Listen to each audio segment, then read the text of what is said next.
Pain or no pain, your wisdom teeth should be checked every year. If wisdom teeth come in properly and meet the right conditions, they are generally safe to keep. But left unchecked, they can put you at risk for gum disease, tooth decay, and damage to adjacent teeth. Some wisdom teeth grow in at such an angle that they never break through the gum, which can lead to tooth decay, gum disease, cysts, and tumors. These impacted teeth can only be seen on x-rays, so the damage they may cause can go undetected if they are not checked by a dental professional. Some people just don't have enough room for another tooth in their mouth, so their wisdom teeth can affect adjacent teeth when they come in. This can make it difficult to chew, difficult to keep them all clean, and misalign your teeth. Not all wisdom teeth need to be removed, but they all do need to be monitored by an oral and maxillofacial surgeon. Find a surgeon near you for a complete examination. If your wisdom teeth do need to be removed, the procedure can be done in an office setting with minimal post-operative pain and swelling.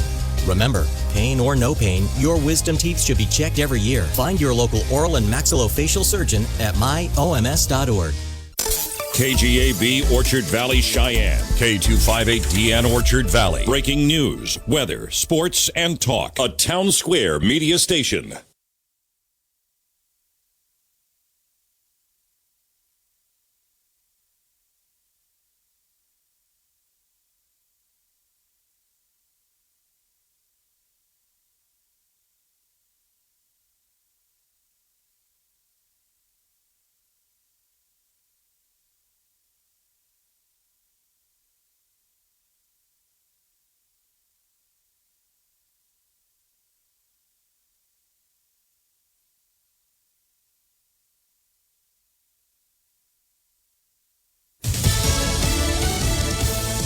Will the president keep his promise? I'm Pam Puso, Fox News. President Biden has said all Americans inside Afghanistan and the Afghans who helped the U.S. during 20 years of war will be evacuated if they want to be. But it's been difficult, if not impossible, for those people to get to the Kabul airport. President Biden yesterday described a scene outside the airport in Kabul that was calm and orderly. The images on the ground do not match up to those statements. We've seen video this morning of people for the sixth day charging, trying to get into the airport as American troops look to maintain order. Pure chaos outside, leading the U.S. Embassy in Kabul to release a statement to Americans who are on the ground in Afghanistan, saying this: because of potential security threats outside of the gates at the Kabul airport, we are advising U.S. citizens to avoid traveling to the airport and to avoid airport gates at this time. Fox's Trey Yingst in Qatar, where flights from Afghanistan have arrived. Yesterday, a defense official says only 6 Air Force transport planes were able to leave Kabul. 1,600 people were evacuated. That's not good enough for lawmakers on both sides. We have a lot of work to do. We got to get our American folks back home, our nationals back home, our SRVs out of country. House Republican Kat Cammack of Florida on Fox and Friends. Another issue that has the White House scrambling is Tropical Storm Henri. President Biden has been briefed on the storm that could strengthen into a hurricane before making landfall tomorrow in the Northeast. Normally when you get storms this far north, they're moving really quickly. That's not going to be the case with this one. So it's going to be longer-term impacts of the wind, longer-term impacts from the rain. That means more flooding, more storm surge, and more wind. That's Fox meteorologist Rick Reichmuth. America's listening to Fox News.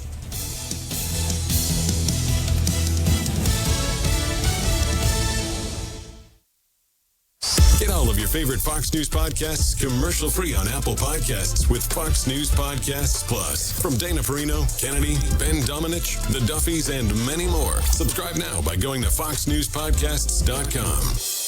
The Fox News Rundown. Start your day with a contrast of perspectives you won't hear anywhere else. A daily morning podcast going far beyond the headlines, featuring insight from top newsmakers, reporters, and Fox News contributors. Listen and subscribe now by going to foxnewspodcasts.com. From the Fox News Podcasts Network. Hey, it's Will Kane, co-host of Fox and Friends Weekend. Join me every Monday and Friday as I share my thoughts on a wide range of topics, from sports and pop culture to politics and business. And with the help of newsmakers and personalities, I will provide you my free, unfiltered, uncancelable opinion on the hottest topics in America. The Will Kane Podcast. Subscribe and listen now at foxnewspodcasts.com or wherever you get your podcasts. America is listening to Fox News. The White House has been getting an earful from both Democrats and Republicans over the chaotic pullout from Afghanistan, and America's allies are also speaking out. It was the first time such scenes have been seen in the British Parliament. And not only did they start to berate the decision, I want to read to you what one parliamentarian stood up and said. He said, "To see their commander-in-chief call into question the courage of men I fought with to claim they ran is shameful. Those who have not fought for the colours they fly should be careful about criticising those who have." And another one of the big points that many people made was that President Biden campaigned on this idea of America is back. Fox's Benjamin Hall. More than 319,000 Americans tested positive for COVID-19 yesterday, and Johns Hopkins says more than 2,600 Americans died. As the Delta variant surges, hospitals are at or near capacity. A vaccination milestone for the U.S. The White House says 200 million Americans have received at least one dose of the COVID-19 vaccine. This as 3 fully vaccinated U.S. senators test positive. Independent Angus King, Republican Roger Wicker, and Democrat John Hickenlooper are experiencing what doctors call breakthrough cases when fully vaccinated people come down with COVID-19. Dr. Jerome Adams, former Surgeon General under President Trump, says the illnesses are usually mild. Symptoms that seem like a sinus infection or bad allergies, a runny nose, a stuffy head. Dr. Adams says vaccines are still the best way to prevent serious illness and death. Rachel Sutherland, Fox News. Around the world, COVID protocols have been met by protest, and today in Amsterdam, there was a loud one. Hundreds of performers and festival organizers blasted music as they demonstrated against restrictions that have canceled music shows and other events. Pam Puso, Fox News. Your day weather forecast is brought to you by Bob Ruart Motors. The easiest purchase you'll ever make. All roads lead to BobRuartMotors.com. We'll see a stiff southerly breeze here this Saturday across the Cheyenne area. Winds 15 to 30. Skies mostly sunny. Highs upper 70s. Cannot rule out an isolated shower or brief thunderstorm this afternoon. Lows near 50. Little warmer. Continued breezy to a little windy and sunny and dry for your Sunday. High temps low to mid 80s. I'm meteorologist Mark Huer.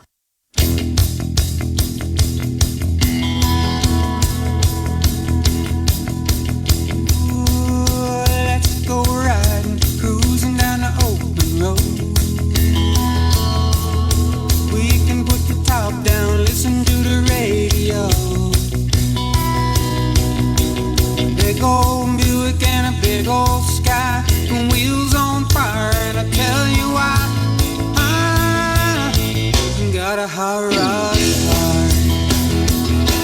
Got a one-way ticket to the open road. Come on. Got a red line engine and I'm ready to go. Put the pedal to the metal if you want.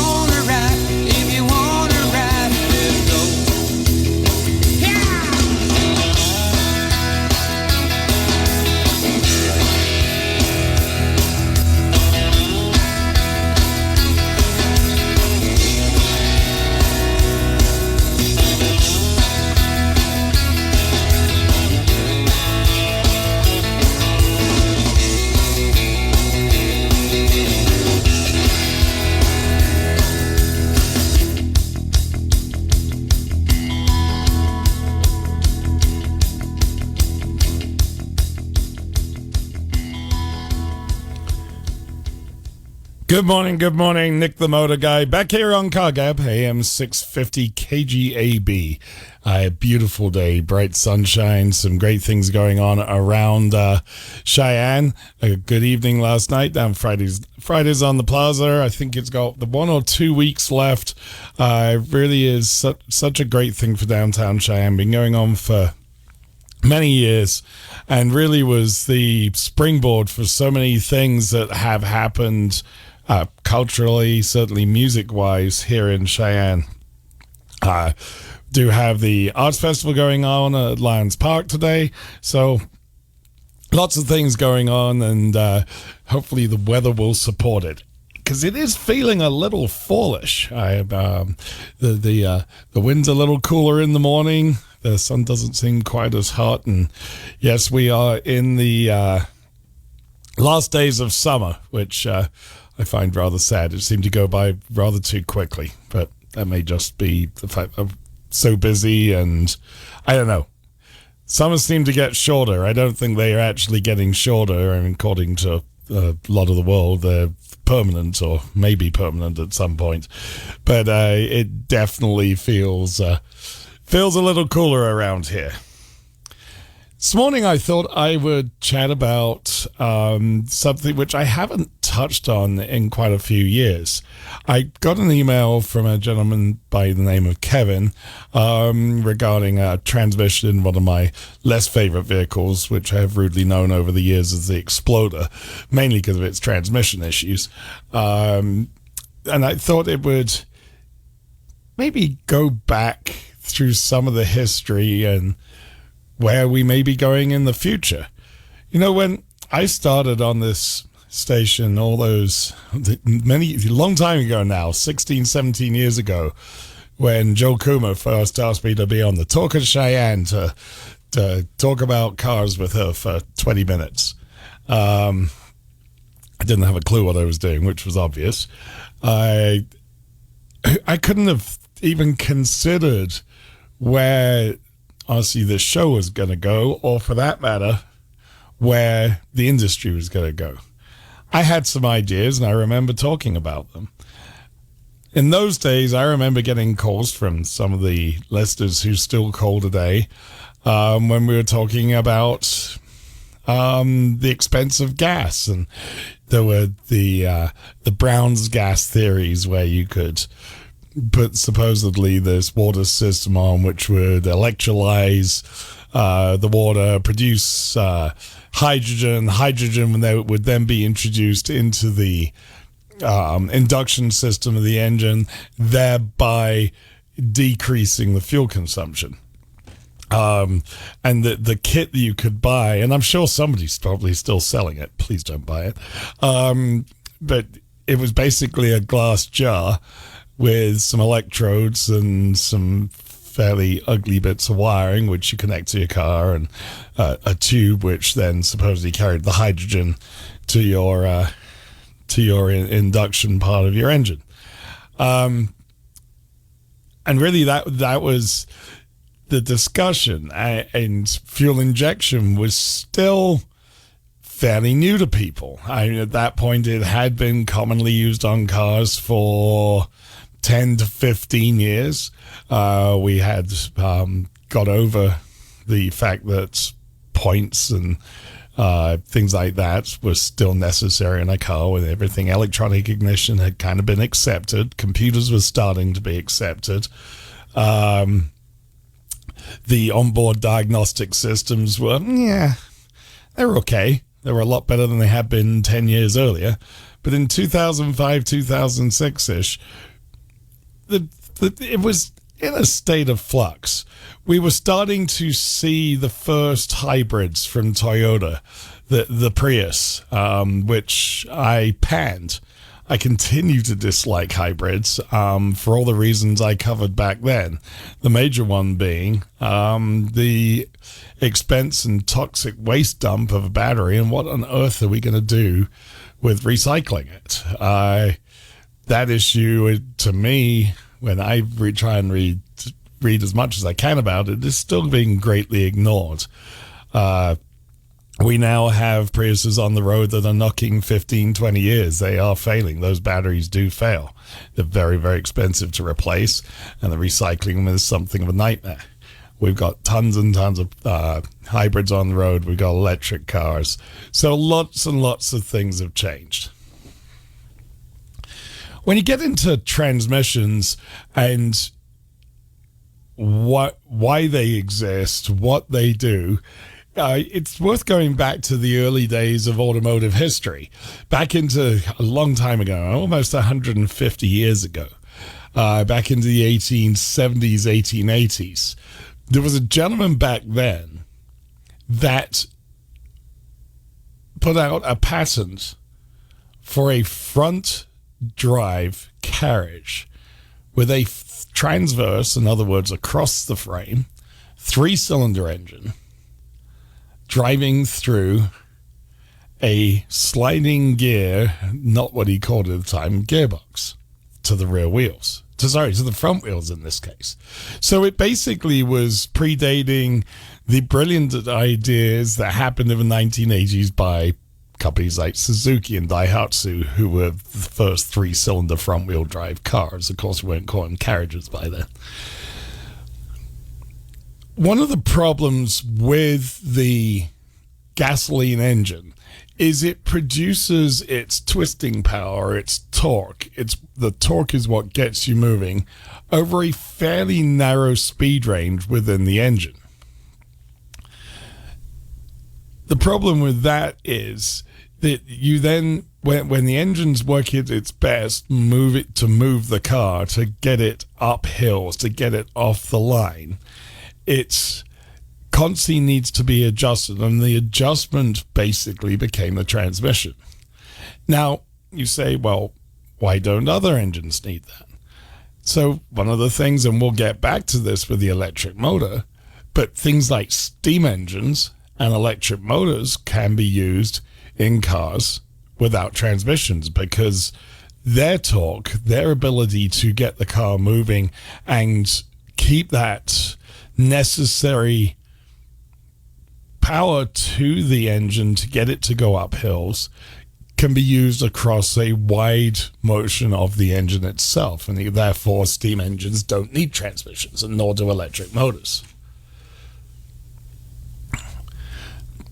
With gasoline engines becoming the dominant force by the late 1890s, I mean, yeah, okay, there were a couple of steam cars, but they're cool. They're really fun to look at, but not very practical. The engineers started to look at ways that they could make the gasoline engine perform in its comfortable place, in other words, where it was producing maximum torque, or as much as possible. And as much, thank goodness Max isn't with me today, but we have to give the nod for the idea of the transmission to a pair of Frenchmen, Louis-René Panhard and Emile Levasseur, way back in 1894. They invited all the press of the day to a demonstration, and this is their quote, of the most revolutionary advancement to date in the brief history of the motor car industry, which was all terribly exciting. And their sliding gear multi-gear transmission theory, they had this all going. They had a car there. Unfortunately, what they didn't allow for was the fact the engine didn't start. And so after much hype, they were reduced to basically a piece of chalk and a blackboard, where they could give the theory on what they were talking about. The press at the time, of course, destroyed them. In fact, there were certain people called it,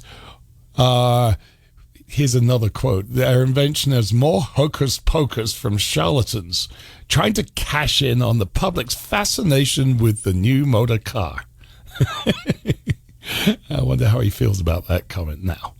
And maybe the inventors should have skipped the tech talk and just used the description later, attributed to Panhard. It's brutal, but it works. Anyway, it became, as the gasoline engine started to become more and more developed, it became more and more necessary for the transmission to start to develop.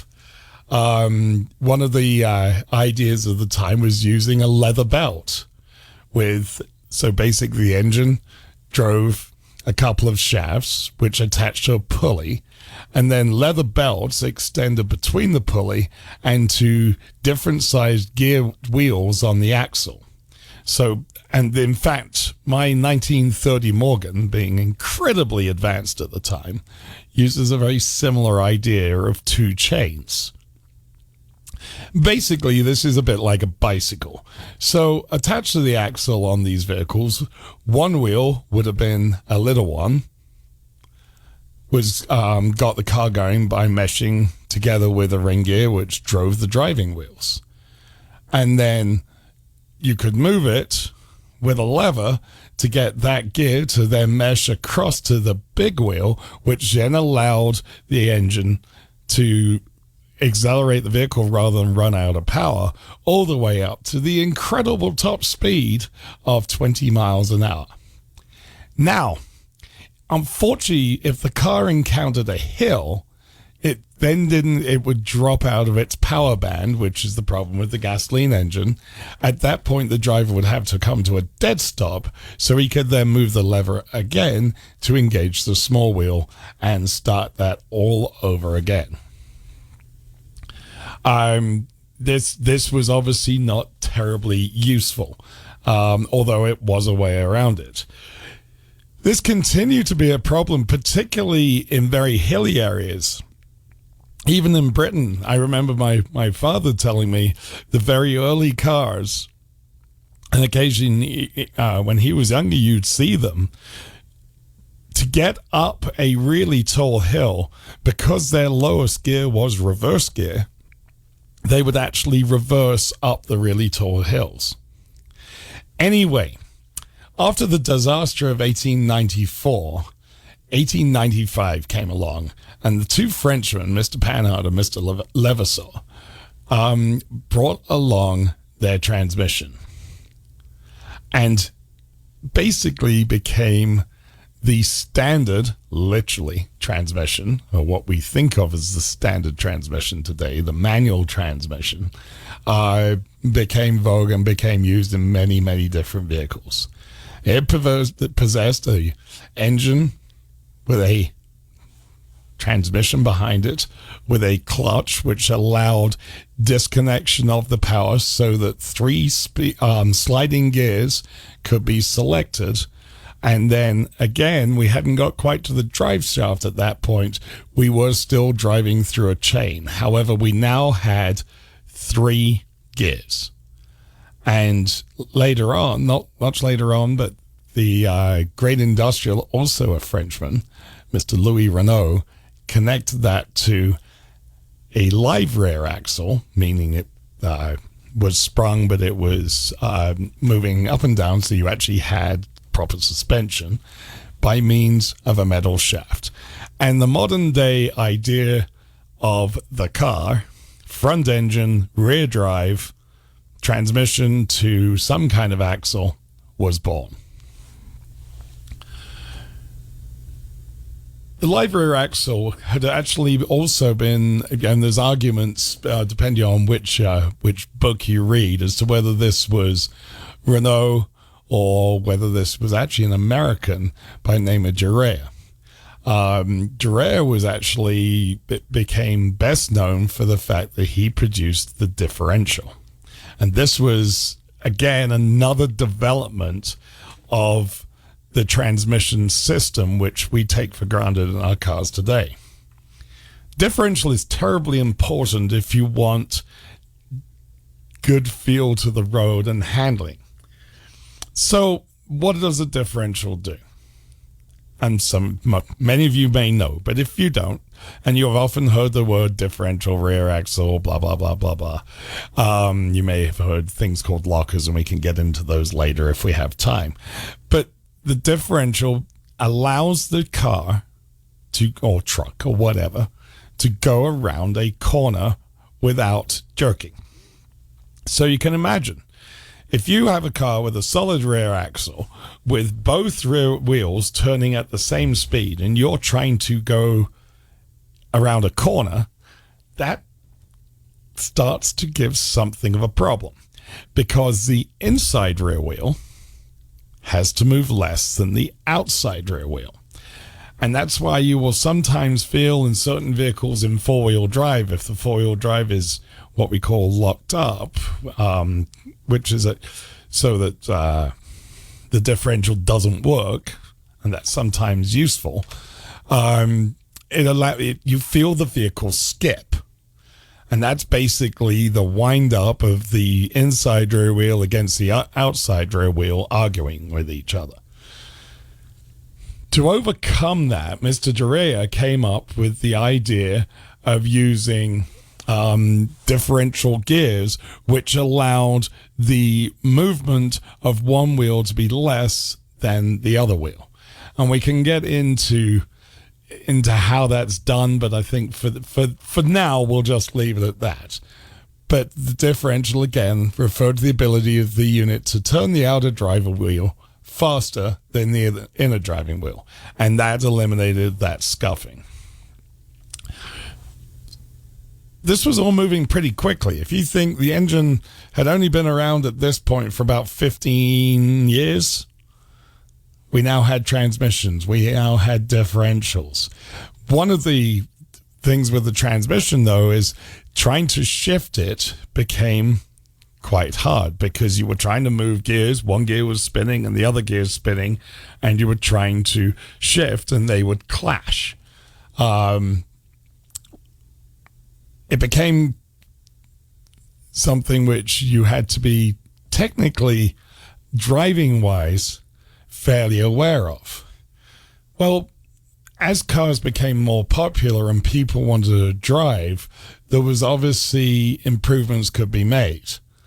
And one of the improvements that was made, and this was actually introduced by folks like Cadillac, was a synchronizing system, which allowed the gears to spin against each other and smoothly go together, so you didn't feel that crunch. And you've often heard people, if they say their transmission's grinding when they're on a manual transmission, oh, my synchros are going out. And basically what a synchronizer does is allow those two gears that are going to be connecting into each other to smoothly go in without any noise. The first synchronous transmissions being introduced by Cadillac, there are many others who kind of jumped on board and developed those, and it became the standard for this manual standard style of transmission for many years. As great as the sliding gear transmission was, and the perfection of synchronizing, allowing them to shift, it still, for some drivers, was not easy enough to drive. So the manufacturers were still reaching out for other ideas.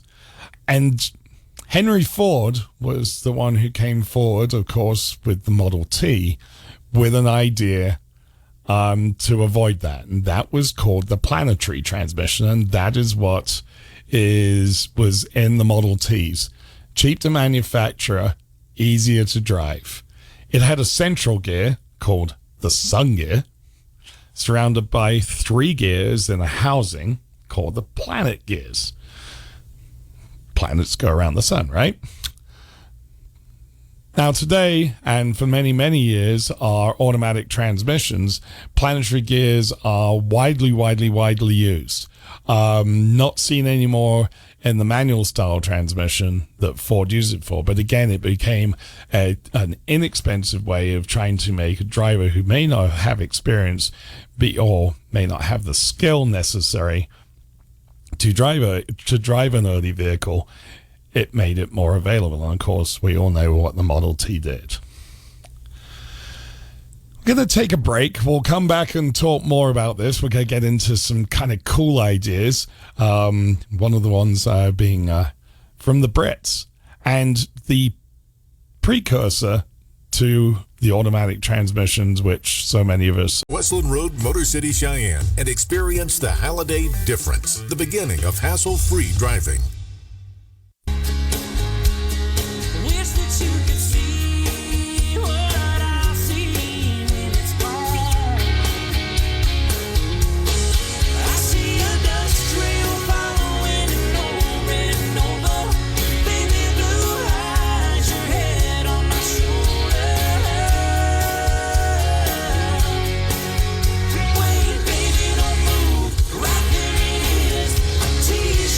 Hanging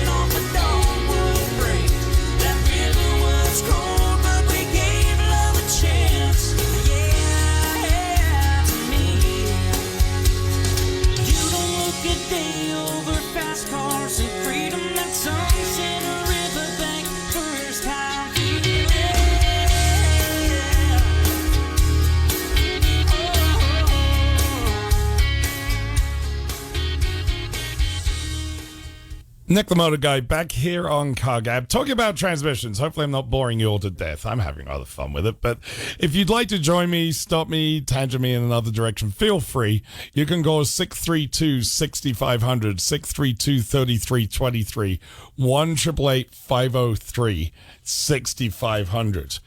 After the Model T and, of course, the developments of synchromesh and selecting gears, the whole idea behind a transmission design was to have one goal, which was to make it shifting easier.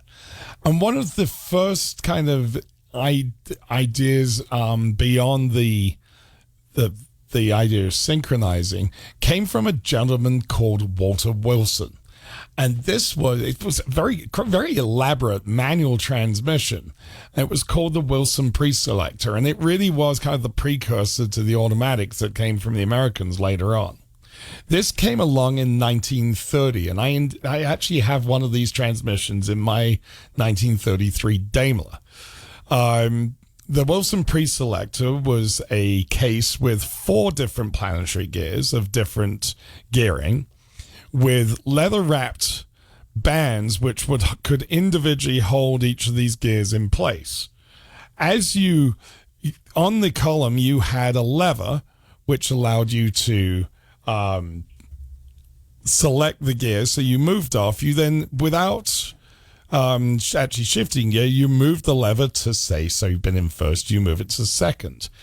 When you were ready to shift gears, you then pressed a selector lever on the floor, looked a little bit like a clutch pedal, and that would select the next gear. And all it did was release one band on the planetary was being held, and engage another band to hold a different set of gears. Top gear or fourth gear being all bands released, and the entire system would then spin, which would basically be one-to-one gearing, much like a manual transmission, typically a 4-speed, works today. So that made shifting easier, although it did take some learning on how to use it. I can tell you, with my Daimler, it took a significant amount of time. Now, the early Wilson preselectors had a clutch. Daimler took it a step further, and they came up with the idea of the fluid flywheel, which took the place of the clutch. The fluid flywheel was the very early idea behind the torque converter. Basically, you had a large globe which took the place of the clutch, and as the engine spun it, fluid was spun out until it was spinning fast enough in the vanes to engage the input shaft of the transmission, therefore spinning the transmission and allowing the Wilson preselector to work. Obviously, that was okay, but it was far from perfect. And the easiest way to shift a transmission surely would be automatic. And that was strictly down to American innovation. The first automatic was actually invented in 1904 by the Sturdivant brothers of Boston. This wasn't a terribly successful unit. It actually, rather than thinking of any kind of hydraulics, it actually had centrifugal weights which spun and were operated by basically a foot clutch, again through the high gear band, so somewhat similar to the Wilson preselector idea, except fully automatic. The only problem being that as those weights spun, they unfortunately wore out, and eventually they would fly off, causing the unit to fail completely. Unfortunately, the British motor industry did not learn anything from this, because Norton and Triumph and folks like that were still struggling with weights falling apart on centrifugal weights falling apart on their motorcycles many years later. The next significant attempt at automatic transmission was by REO, RE Automobile, in 1934. It was called the REO Cell Shifter, and it was two transmissions that were actually connected, one in line with the other, or in series. For ordinary driving, one unit upshifted itself in relation to car speed through the engagement of, again, centrifugal force, multiple clutches. Kind of the same idea used by the Sturtevant, so now the metallurgy was better, so things didn't fall apart. The second transmission was then shifted manually still, and it was only used when a lower gear, i.e. for tall hills, was needed.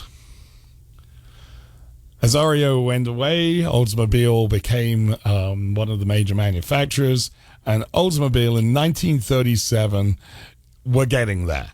They came out with the 4-speed semi-automatic transmission called the AST, or Automatic Safety Transmission. And we will chat about that here in a minute because we have some calls coming in. Let's jump to line 1. Good morning, you're on KGAB. Morning, Nick. Eric here. Hello, Eric. How are you? Oh, rolling with the punches. Good. Well, hopefully I haven't bored you to death. No. I went to a high-tech school, so I know, about transmissions, expandable pulleys, everything else, and these guys, they were geniuses that came Absolutely up with geniuses. Yeah, they really, because they didn't have anybody to copy. This was ideas being developed. So It really was amazing what they achieved in a short time, too. Yeah. And, when you talk about pulleys and stuff like that, most of those pulleys before petroleum products, and that was buffalo hide. Yep. Yeah.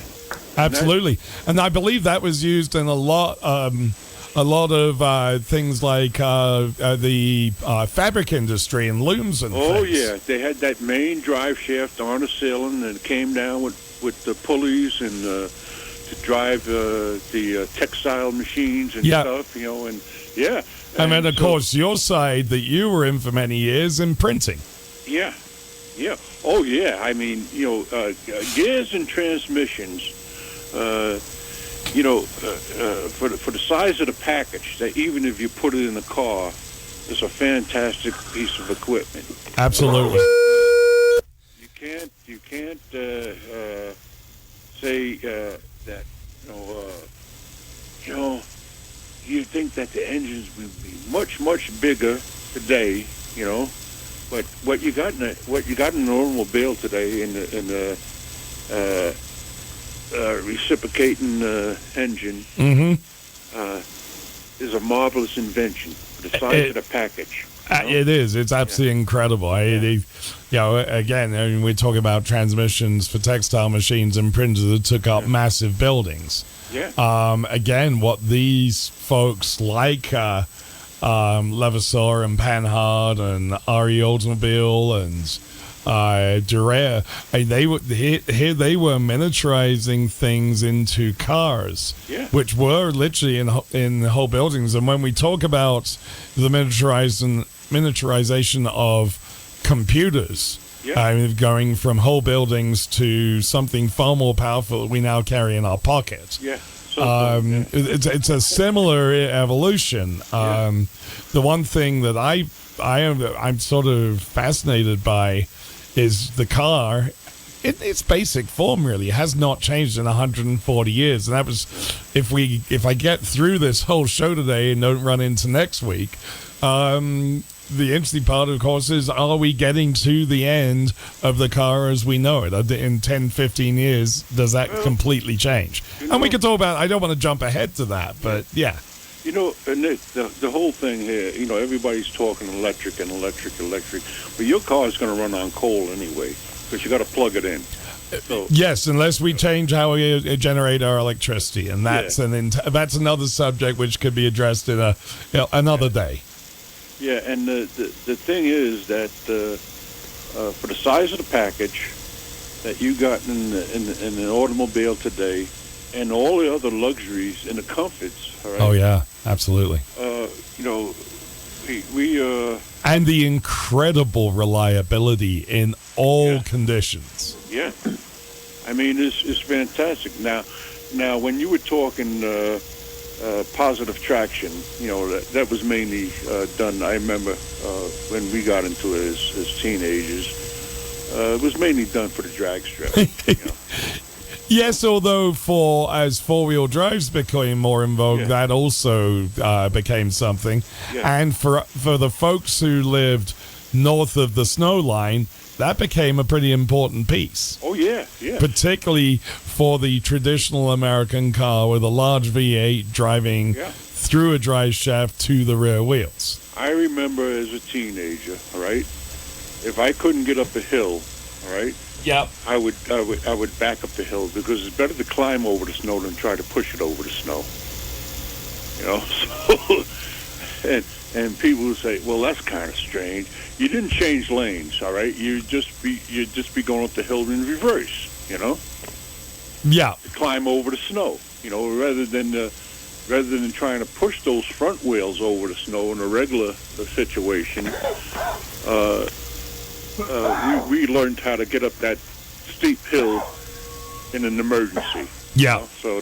So that's benefit, and that's where four-wheel drive comes in very effective. Absolutely. You know? So you not only have front wheels climbing over the snow, but you also have rear wheels pushing. Yeah, and if one loses traction, you've still got three others trying to get you up there. Exactly. Yes, indeed. Yeah.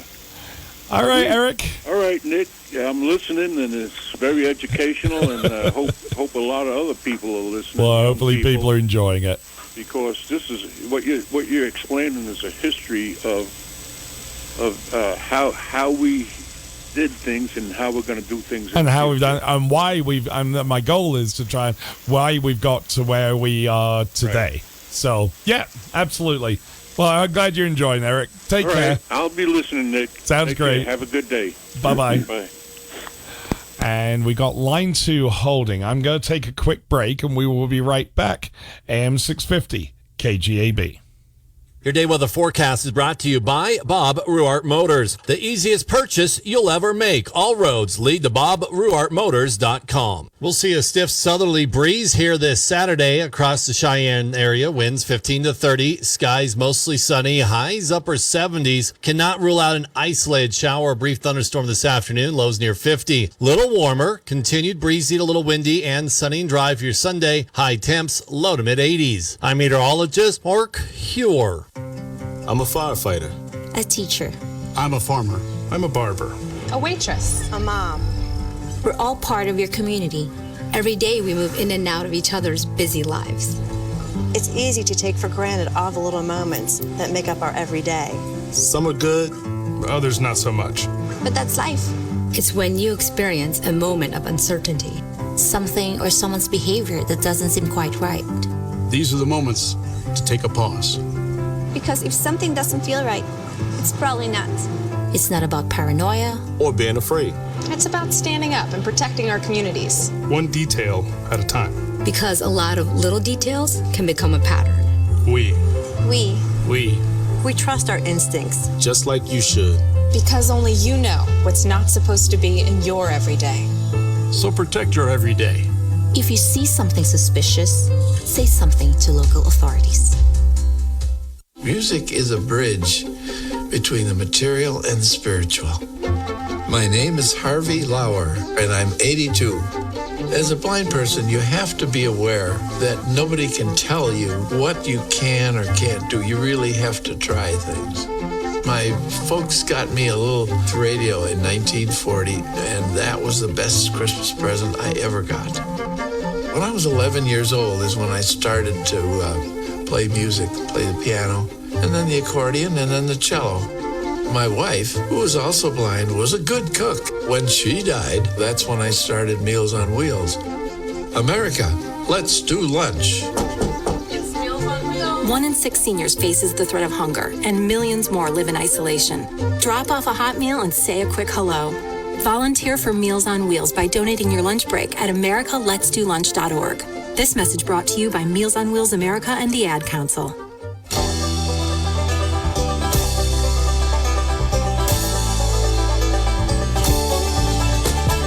Eastbound and down, loaded up and trucking. Are we gonna do what they say can't be done? We've got a long way to go and a short time to get there. I'm eastbound, just watch no bandit run. Keep your foot hard on the pedal, son, never mind them brakes. Let it all hang out, cause we got a Texarkana, and we'll bring it back no matter what it takes. Eastbound and down, loaded up and trucking. Are we gonna do what they say can't be done? We've got a long way to go and a short time to get there. I'm eastbound, just watch old bandit run.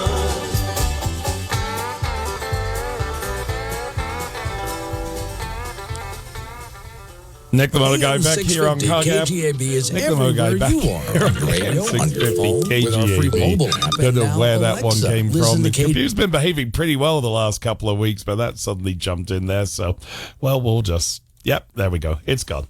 Anyway, back here talking about, well, transmitting a transmission story. That's what we're doing this morning on KGAB. I hope it's of interest to folks. If you'd like to join me, 632-6500, 632-3323, 1-888-503-6500. Let's jump to the phones. Good morning. You're on KGAB. Hi, Nick. This is Jerry in Greeley. Hello, Jerry. Yeah, I'm enjoying this history. I just happen to have a transmission question. How convenient. Well, last night after work, a friend's Ford, I don't remember the model, some sort of SUV, it wouldn't start. This is a 2000 model year, and I was just kind of on the periphery. Another fellow was trying to help this lady get her car started, and I was mostly just standing by holding the flashlight. But anyway, yeah, towards the end of him poking around and checking stuff, he thought that maybe it had something to do with transmission interlock. Mm-hmm. I'm not sure, but he got it going. But during this process, I at one point I wondered if maybe we'd be able to push start it or pull start it. Is that no longer advisable with modern automatic transmissions? Well, it doesn't work is the problem. Okay. 99% of automatics you cannot push start because the creation of hydraulic pressure for the automatic transmission to engage is done by the engine turning the torque converter, which the torque converter also, and the engine also runs the pressure pump, which creates the pressure for the automatic transmission to engage everything. So if the engine is not turning at a fast enough speed, i.e. when you're trying to pull start it, you're running it basically backwards through the transmission, right? Because you're using the motion of the wheels to turn the flywheel of the engine, which turns the engine over, which makes it go bang. Make sense? Well, I'm having trouble visualizing that. Okay, so when you start an engine, you turn a key, and there's a starter that engages to the flywheel of the engine, turning the crankshaft, moving the pistons up and down, and making the engine start. Mm-hmm. When you pull start a vehicle, you are now turning the wheels of the engine through the transmission. The transmission then turns the flywheel in the same manner to start the engine. Okay? Mm-hmm. But if it's an automatic and the transmission is not engaged because the flywheel is not turning, so the pump is not working, all you're doing is spinning the drive shaft of the transmission, but not actually getting any of that energy because there is no engagement of the transmission through to the flywheel. The flywheel does not turn, the engine does not start. Well, the reason that this had occurred to me was many years ago when I was in high school, I had a 1967 Chevy Impala. Aha! I knew you just chose the one car that this would work on. I think it was a turbo-hydromatic 350. No, it was probably a Power Glide. Okay. And Power Glides had the pump run off the drive shaft. Okay. Well, yeah, So we were able to pull start that car a few times. correct, you were. However, that doesn't work on. Yeah, you found the one type of car that you could use it on. Great job. That's why I said 99% because there is 1%. Okay, so basically that's not ever a option anymore. That is not an option anymore. Okay. No, and having said that, not on anything that I am familiar with. Now, there may be one out there of modern vehicles, but I don't believe there is. But if somebody knows better than me, feel free to call. Okay, well, I'll let you get back to the history. It is very interesting, Nick, so thank you very much. Absolutely, Jerry. Thank you for calling. Bye-bye. Bye-bye. And we're going to take a quick break, and we will be right back here on air. Sports.com or see the CF Moto lineup at Cheyenne Motorsports, 2000 Westland Road, delivering fun since 1967. AM 650 KGAB is everywhere you are, on your radio, on your phone, with our free mobile app, and now Alexa. Listen to KGAB on Echo, Dot, and any Alexa device. Just download and enable the KGAB skill on the Alexa app. Then say, Alexa, play KGAB. Now listening to KGAB. We'll even help with tech support. Go to KGAB.com, click on KGAB on Alexa, and setup is easy from AM 650 KGAB.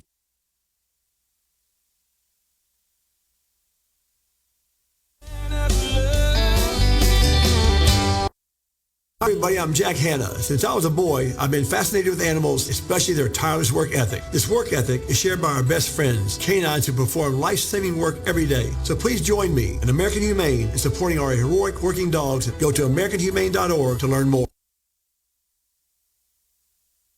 1 in 3 adults in America have pre-diabetes, but most don't know it. To let people know it can be reversed before it becomes type 2 diabetes, professional basketball player Julius Randle is doing everything in reverse. I'm only dunking with reverse windmills. I drove the whole way to practice in reverse. I don't recommend it. This move's called the reverse shuffle. I do recommend it. And it took me months to learn how to speak in reverse, like this. Here's 10 almost for diabetes type 2 with living Ben has mama. In other words, my mom has been living with type 2 diabetes for almost 10 years. So together, we want to say to the 84 million Americans at risk, exercise and healthy eating can help reverse prediabetes. Start by taking a simple 1-minute risk test at doihaveprediabetes.org. Brought to you by the Ad Council and its pre-diabetes awareness partners. Bet he can't say that in reverse. A ranger station. I'd like to report a bear hug. Okay. I put out my campfire and Smokey Bear hugged me. So you drowned the fire, you stirred it, drowned it again, and felt that it was cold? Uh-huh. Yeah, but he's just letting you know you did good. Bear hug from Smokey Bear. Status update. I'm gonna let you go now. There are many ways to start a fire, but one sure way to put it out. Learn how you can do your part at SmokeyBear.com. Sponsored by the U.S. Forest Service, Ad Council, and your state forester. 180 over 111, and I had a stroke.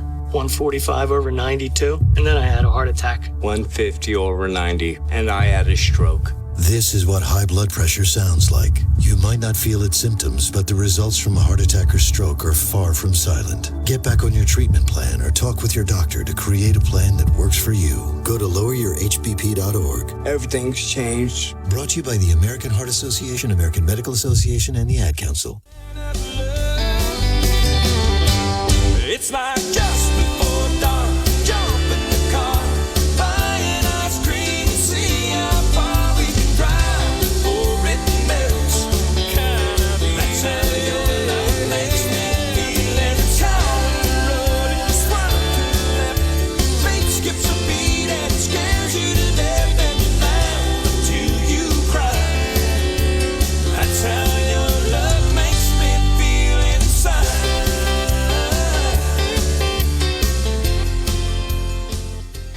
Nick the Motor Guy back here on KGAB, AM 650, KGAB. If you'd like to join me this morning, 632-6500, 632-3323.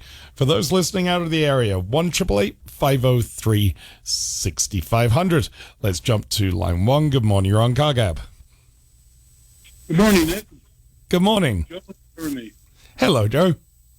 I have two questions for my F-150. It's a 2008. The cruise control, it's the real basic one, just has the on and off on the left, and then the resume, set, and coast. Yeah. When I press coast, the truck begins to accelerate. Okay. It shouldn't. Have you ever heard of that? No, I haven't. I know exactly what the system is.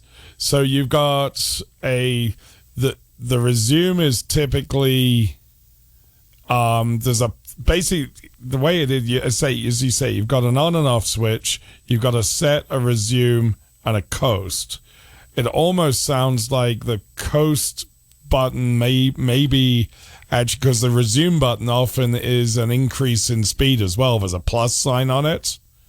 Yeah, and this one doesn't happen to have the plus sign, but yes, and it isn't consistent. Sometimes they start working properly.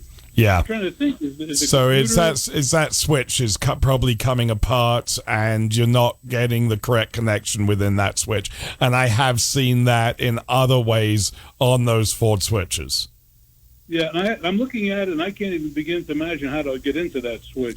No, you just replace it. That is, I'm afraid, R and R. No, I meant even how do you even access it? Oh, to access it? These are on the steering wheel, right? Oh, yes. Yeah. They are not that bad. I can probably send you a something off All Data which will show you exactly how to do it. It's not as bad as you could imagine. Okay, and the other, because it's right next to the the airbag cover. Yes, correct. A little cautious about that. Well, yes. So that's the first thing you do anytime you're going to be around any components, front bumper, gear shift, center consoles, any of that. And I've repeated this many times on the show. When you give me another chance to do it again, always pull the negative post to the battery, and then you have no concerns. Okay. The other one is, when you're driving with the 4-wheel drive on, yeah, and you're in tight quarters, you can feel the wheels, jerk and correct. And with the 4-wheel drive off, especially when I'm at a stop sign and I'm about to make a left turn or even a right turn, I feel like the truck is shuddering. Like, okay, so that is the clutches in the limited slip differential in the rear axle. The way to fix that is hopefully to fix it, depending on how far it's gone as far as the clutches. But the way to start trying to fix it is replacing the rear end fluid and making sure you use the correct friction modifier from Ford or from somebody like BG, and adding that to the new differential fluid. And it is amazing. That can fix within the first 3 or 4 blocks. Okay. But it's basically that friction modifier is no longer doing its job. The clutches are sticking to each other ever so slightly, and that shudder you're feeling is the scrubbing of the tires within and the movement of those clutches within the differential, because it's not letting go, allowing the differential to work smoothly in its open phase as smoothly as it should. Okay, so that sounds like something pretty easy for you guys to try. Oh, absolutely, yeah. It's a drain and fill with liquid gold and add a modifier to it. Okay, all right. And when I say liquid gold, I'm being a little facetious, but Ford's rear end fluid is darned expensive. Yeah, I know a lot of these fluids have gone. Yeah, it's an 85 140 synthetic.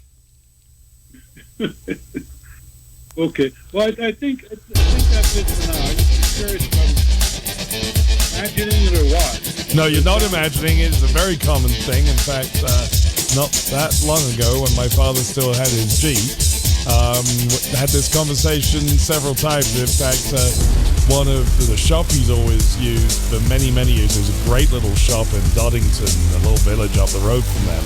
They were struggling with a Jeep which had the same thing, and they had never been made aware of this friction modifier, and he went and bought it from the Jeep dealer in the UK, and sure enough, it fixed it. So yeah, it is something we see quite often. Yeah, I mean, it sounds reminiscent. When I was working on the Escort, they made parts that were purpose-fitted. Yeah. I'm going to be kicked off in about 8 seconds, Joe. Okay. Sorry. Thanks, Joe. And folks, we'll be right back. AM 650 KGAB.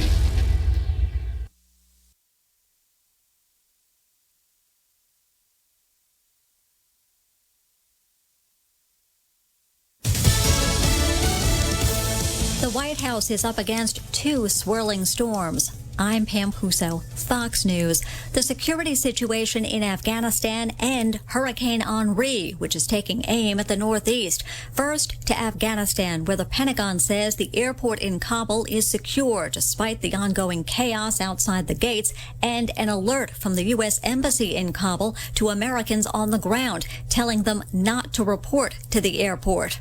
As you can see, this is a very complex and multi-step operation. We are committed to this highly important mission. Major General Hank Taylor, the Pentagon says 3 flights from Afghanistan carrying Afghan refugees landed at Dulles Airport in Washington. President Biden will remain at the White House this weekend. He was initially planning to head to Delaware after meeting this morning with his national security team. The biggest headline we got from him yesterday from his address was he extended the commitment to evacuate stranded Americans who are stuck behind Taliban checkpoints to Afghan translators, to our allies and refugees. And it was, though, unclear by what means he really intends to do that. He did not indicate whether or not he intends to use the U.S. military or if it will involve American troops. Fox's Jackie Heinrich. The White House is also preparing for a hurricane. Henri has strengthened within the past hour or so and is expected to make landfall tomorrow on New York's Long Island or New England. Impacts across parts of the Hudson Valley, definitely western Connecticut. Places like Cape Cod and the islands, I think less impacts than we thought maybe about a day or so ago. This is going to be a little bit more of a western Connecticut and then in throughout parts of the Hudson Valley, certainly New York City. Fox meteorologist Rick Reichmuth. America's listening to Fox News.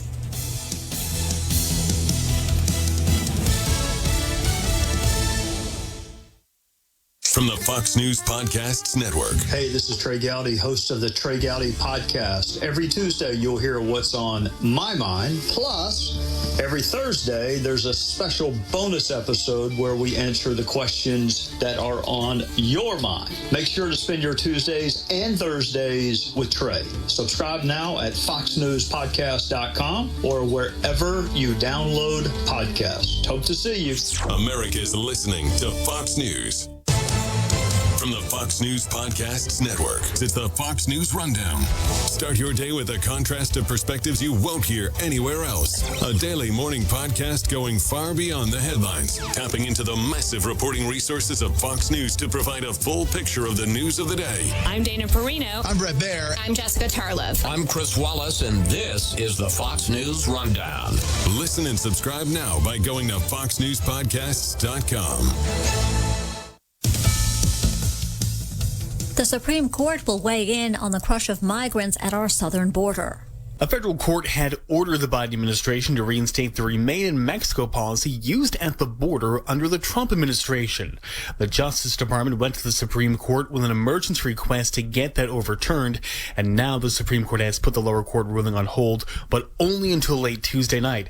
Justice Alito issuing an order late Friday indicating the pause was needed in order to let the full court weigh in, and for the other side to be able to file its response in objection to the DOJ by 5 p.m. on Tuesday.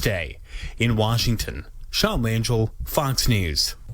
COVID-19 cases keep rising in the U.S. Johns Hopkins University tallied more than 319,000 new infections yesterday. As the Delta variant rages, more cities in the U.S. are putting new rules in place. In Los Angeles, the Culver City School District is believed to become the first in the state to require all students 12 years and older to be vaccinated. The superintendent says parents, teachers, and staff overwhelmingly support the move. California has ordered all K through 12 school employees to be vaccinated or take weekly coronavirus tests, but a growing number of districts, including Los Angeles Unified, are making all employees get vaccinated with no options for tests. In New York City, Mayor de Blasio tweeting Friday morning, quote, COVID-19 vaccination will be required for all students and staff participating in high-risk public school athletic league sports this year. That includes football, volleyball, basketball, wrestling, lacrosse, rugby, and bowling. A lot of people around the world are not in favor of virus protocols. There were protests today in Australia where parts of the country are locked down. Large and loud demonstrations were also held today in France and the Netherlands. Sports.com or see the CF Moto lineup at Cheyenne Motorsports, 2000 Westland Road, delivering fun since 1967. Your day weather forecast is brought to you by Bob Ruart Motors. The easiest purchase you'll ever make. All roads lead to BobRuartMotors.com. We'll see a stiff southerly breeze here this Saturday across the Cheyenne area. Winds 15 to 30. Skies mostly sunny. Highs upper 70s. Cannot rule out an isolated shower or brief thunderstorm this afternoon. Lows near 50. Little warmer. Continued breezy to a little windy and sunny and dry for your Sunday. High temps low to mid 80s. I'm meteorologist Mark Huer. Dear Vet Ticks, it was nice to spend the night with my daughter and other veterans. It's so humbling to attend an event when you feel appreciated. I had a wonderful time with my family. Thank you for the memories, Vet Ticks. Dear Vet Ticks, thank you for a great experience and for your support of the military and veterans. Thank you so much, Vet Ticks. Our family has gone through a lot the last few years, and this gave us a nice break. Every empty seat at a concert, game, or special event is a missed opportunity to say thank you to a veteran or a service member. By giving your extra tickets to VetTix, you'll help America's heroes reduce stress, strengthen family bonds, and create a truly happy memory that will last a lifetime.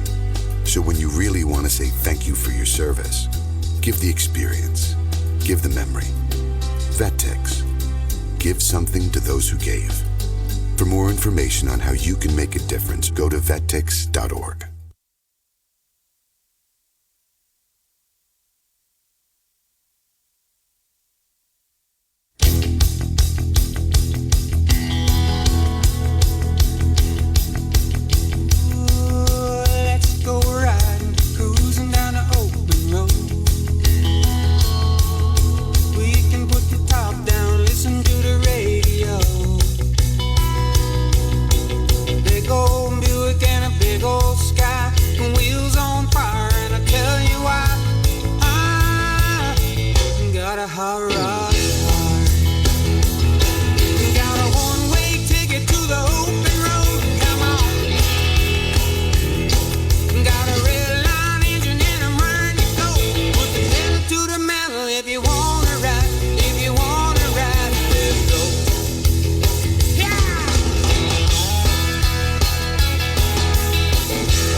Nick the Motor Guy back here on KGAB AM 650 KGAB talking about transmissions, and we've kind of been going through the history, hopefully culminating in where we are today.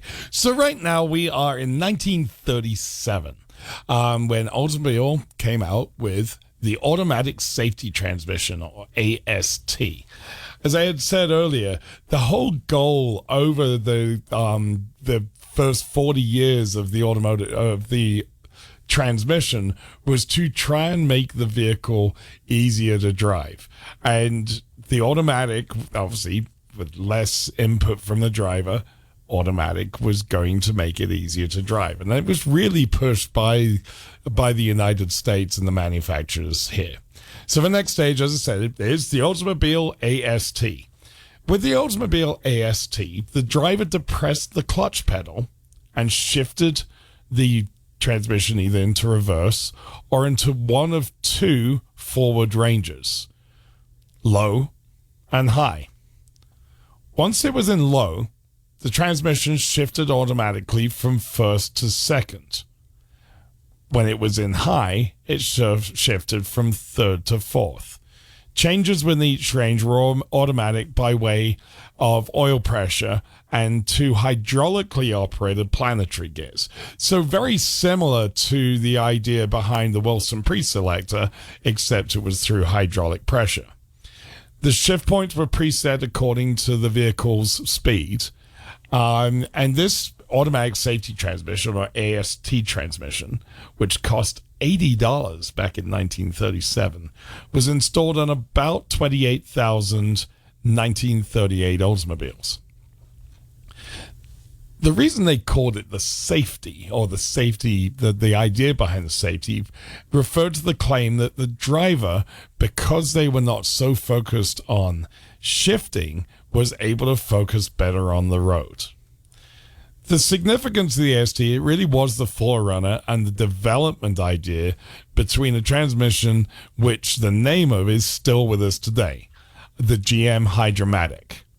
That Hydromatic, which we will talk about in a little while, actually arrived in Oldsmobile in 1939 and was made available in 1940 models. Buick, as happens so often, the competition between all the GM manufacturers, introduced a 5-speed version of the AST in something called the Buick Special. However, it was rushed to market in Buick trying to outdo Oldsmobile, which is crazy when you consider they were under the same umbrella. And it was so prone to trouble, it was dropped within just a few months. So we are finally getting towards the fully automatic transmission. And that came along, again, through Oldsmobile in the form of the Hydromatic. The Hydromatic consisted of 3 planetary gear sets, each of them being operated hydraulically. A fluid coupling was used to connect the engine and transmission, based on very similar ideas that came from the Daimler fluid flywheel about, at that point, 10 years earlier? The credit for perfecting that fluid flywheel, which quite honestly on the Daimler doesn't work great, I have one, so I know, that really came from Chrysler. And Chrysler developed it, and they really didn't get going with theirs until the Chrysler fluid drive transmission, which arrived in 1941. Although Chrysler's fluid drive was not an automatic unit, but it was standard transmission with a fluid coupling rather than the clutch. So again, kind of an in-between, much like Daimler's idea with the Wilson preselector. So then we had the war, and of course, any time that there is a wartime, engineering moves forward tremendously. And various automatic transmission ideas were developed on various equipment during wartime, and in fact on tanks. In fact, some of the British vehicles used the Daimler version of the fluid flywheel and pre-selector transmissions. By 1948, the automatic transmission had evolved into what we know today. So the hydraulic torque converter coupled to a planetary gear train, completely controlled through hydraulic pressures. The first to use the true torque converter was Buick, and it was offered in the Dynaflow fully automatic transmission. And at this point, this had gone up to a $244 option on the Roadmaster. Within 3 years, 85% of Buicks that were sold had the Dynaflow. And the Dynaflow was the model for the present-day automatic transmissions. Of course, everyone else jumped on the bandwagon with similar units.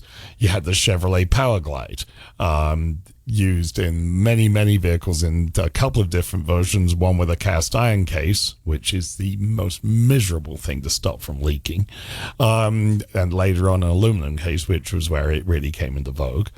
The Ford-O-Matic and the Merc-O-Matic, which were, of course, Ford and Mercury's versions in 1950, and the Chrysler M6 torque converter automatic, which came along in 1951.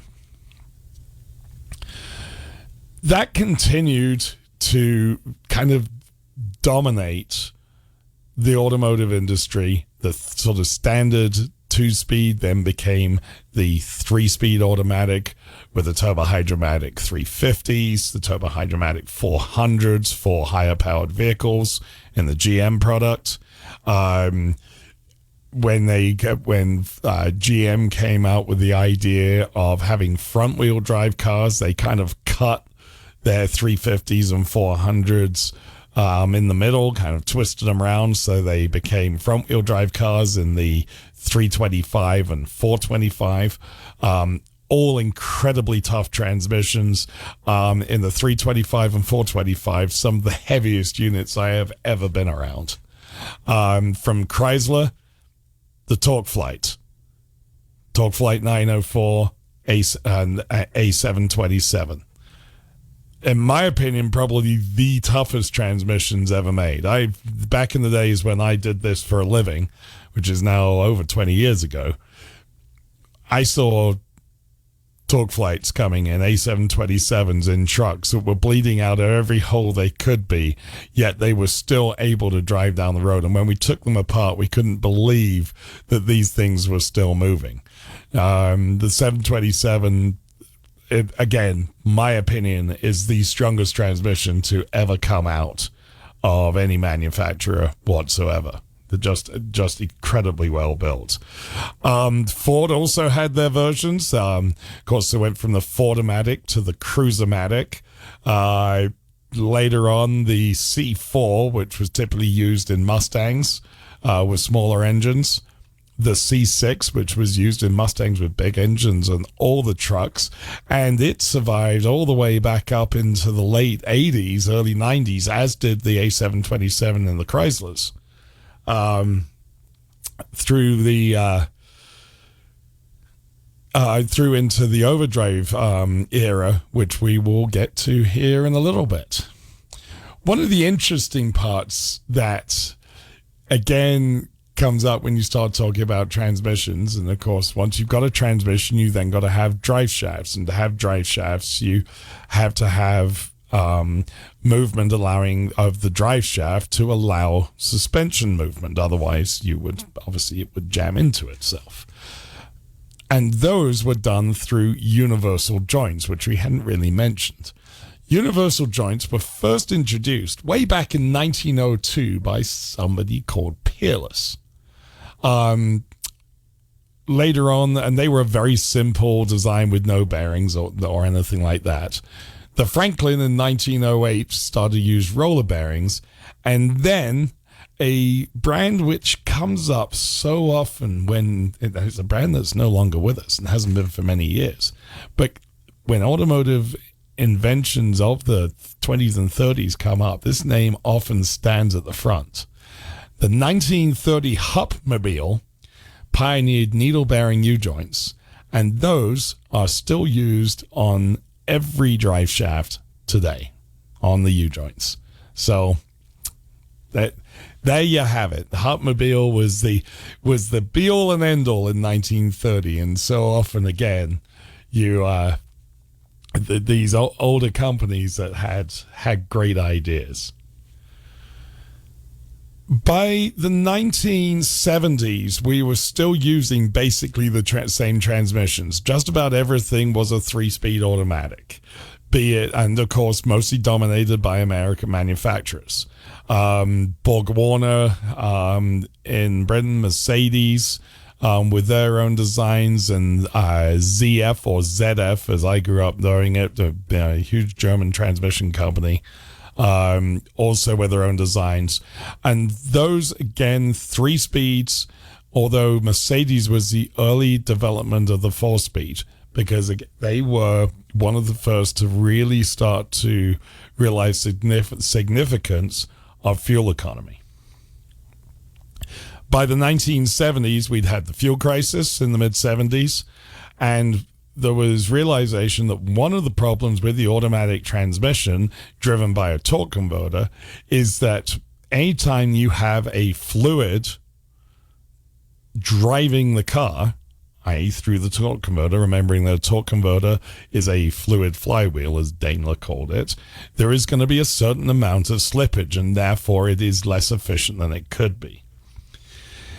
In the late 70s, early 80s, the manufacturers came up with the idea of building a clutch within the torque converter. And at certain speeds, and there were some hydraulic, there was some electronically operated, the clutch would then lock up. And if you ever hear about transmissions called lock-up transmissions, the transmission would then lock up within the torque converter at highway speeds, allowing the transmission to work much more efficiently because you were no longer driving through a fluid. And that increased fuel economy. And it was almost like having an additional gear. In fact, if you ever drive one of those early lock-up transmissions, one of the things you can test to see if the lockup is working is you can tap the brake pedal while holding the gas at a steady speed and watch the engine RPM come up. And it's typically 300 to 500 engine RPM. Hence why it actually was a fuel-saving function. The only unfortunate thing, and GM had a huge problem with this, was if the disconnecting part of that didn't work. GM in the 80s brought out a small transmission to go in small front-wheel drive cars. And it was called the TH, or Turbo Hydromatic 125. And it was Turbo Hydromatic 125C, which stood for converter lockup. When I was in the business in the 90s, into the early 2000s, particularly in the 90s, this was a very common complaint. And we would often have Oldsmobiles and Pontiacs and Chevrolets and Buicks come in with, well, my car's fine, but then when I'm driving along, I come to a stop and the car will suddenly jerk and the engine will stall. And I have to put put it in park, start it, put it back in gear, and then it drives fine until till it does it all over again. The TH125C was one of the earlier electronic lockup converters. It had a solenoid switch which allowed the fluid to go to the lockup part of the torque converter. This was unfortunately starts to be a little unreliable. And when I was first working at the transmission shop, we were having a lot of people coming in saying they'd spent lots and lots of money replacing the torque converter, but it didn't always fix it. And that was because it was actually often the switch itself that had failed. And it was something for a few years there that every transmission shop in the land replaced many of these switches. Again, like all automotive inventions, it takes some time to get these right. Throughout the 80s and into the 90s, lockup converters became better and better, and now you don't even consider, it's not even thought about. At the same time as the lockup converter, there was starting to be more and more talk of the overdrive. Now, remembering that typically on a 3-speed automatic transmission, the top gear, just like on a manual transmission, the top gear, be it 4th gear or whatever, is the whole rotating assembly driving 1-to-1 from the engine to the rear axle. Overdrive stands for where through gearing that the engine now turns less speed than the rear wheels. The engine turning less speed, meaning greater fuel economy. Overdrives had actually been around since the 1930s. And those had been used by Chrysler and DeSoto. They were used in many British cars. There were manual overdrives, which were available on a lot of Chevrolets and a lot of vehicles back in the 50s. MG, Jaguars all used this sort of overdrive section, which was a separate transmission put on the back of the regular transmission, be it automatic or standard, and then allowing that overdrive gear to give you, again, better fuel economy, less wear on the engine, etc., etc. Again, by the 90s, that was becoming more a consideration as more CAFE standards were brought in. And also, as smaller engines came in, the more gears you had within the transmission, the more shifts you could allow, allowing that engine. Remember, going back to my beginning of the show here, where I said gasoline engines produce their best torque in a fairly narrow range. Well, if you can keep the transmission shifting in the narrowest range possible, where it's producing its best power and best economy, the more gears you have, the better. This started with 4-speeds in the 1980s. Typically, all the American manufacturers went off and they took their Ford C6, Ford C3, Turbo 350, and they redesigned it with basically the same transmission, and within the case, they added an overdrive section. Some of these were horribly, horribly unreliable.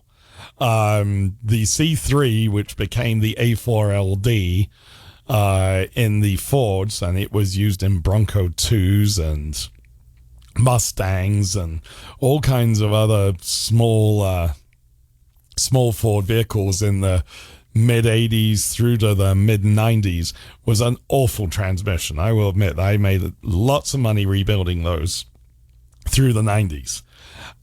They were really horribly designed, and they were undersized, and they gave all kinds of problems, which brings me full circle to what started this whole show today, and that is Kevin from Colorado's Ford Explorer.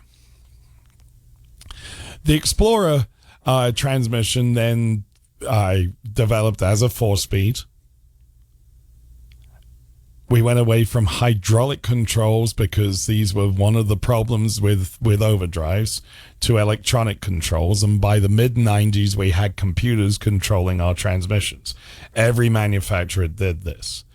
By the late 90s, even with Ford, even a little earlier than that, they had again seen the need to try and keep these engines in as efficient a band as possible. They had started to add an additional gear, so a 5th gear. And all that was, it wasn't actually any change whatsoever to the gears within the transmission. All they did was to add a different ratio by overdriving a different section of the transmission. In the case of the Ford A4LD, which became the 5R55E, if I remember rightly, this was not a good idea. You had taken a 3-speed out of a Pinto in about 1973. You then had added an overdrive section in the early to mid-80s, which had proven to be unreliable. And by the mid-90s, you'd now added electronic controls, and you had taken that unreliable overdrive section, and now you had made it do twice the work.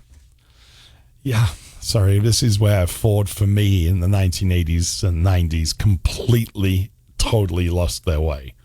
I believe they have rescued themselves greatly over the last few years. However, they really did lose their way at that time.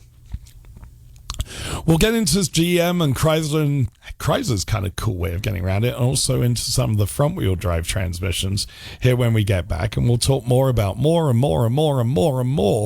ratios. Know-how! At participating locations does not include state local taxes or recycling fees. Advertised sales price may not be available in some states. Offer ends 8/31/21. Well, I pulled out of Pittsburgh, rolling down the eastern seaboard. I've got my diesel wound up, and she's running like never before. There's a speed zone ahead, but alright. I don't see a cop inside. 6 days on the road, and I'm gonna make it home tonight. My rig's a little old, but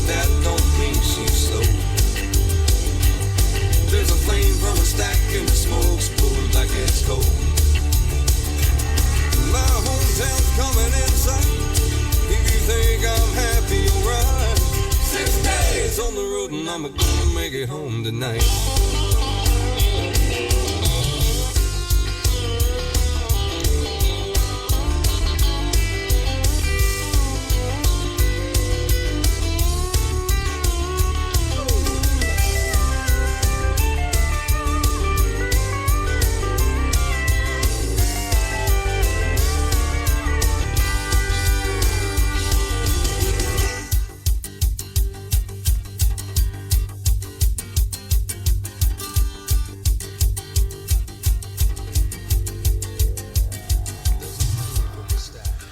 Nick the Motor Guy back here, AM 650 KGAB, talking about transmissions, and we talked a lot about automatics. For the next couple of minutes, just wanted, at the same time the automatics were developing, the same thing had happened in manual transmissions. Remember back to Durea and the Panhard Levasseur 3-speed sliding gear transmission, and then by the 30s we had synchronization thanks to Cadillac, and the manual transmission still was desirable to many people, particularly those who actually enjoyed driving rather than just transportation. And of course, in the world of auto racing, automatics were poo-pooed because they did not offer the control that a manual transmission did. That manual transmission continued to develop because of that. And again, automotive racing, motor racing has always been a huge development platform for everything that we've done. And of course, it continues today. So back we had 3 speeds. And for those of you who remember, 3 on the tree. Now, a lot of people in who might be listening, Britain, are going, what on earth are you talking about? But here in America, we knew about 3 on the tree. And 3 on the tree meant you had a manual transmission with a lever on the steering column, which you actually maneuvered to get your 3 gears. In Europe, 4 speeds became the vogue. Again, smaller engines, much less torque than their American counterparts, the need for more ratios to keep the engine on the boil. In other words, in its most powerful point. Most of these were shifted by a shifter on the floor. Unless you were French, in which case you took your dashboard and you stuck what looked like a rather strange umbrella stick out in the middle of it, and that was your shifter. If you guys are ever in a car show and you see an old Renault or 70s Renault or Renault 4 or something like that, or you see a Citroen 2CV or Diane 6, which was the sporty version of it, it's had 600 cc's, that had this sort of umbrella stick affair out of the dash.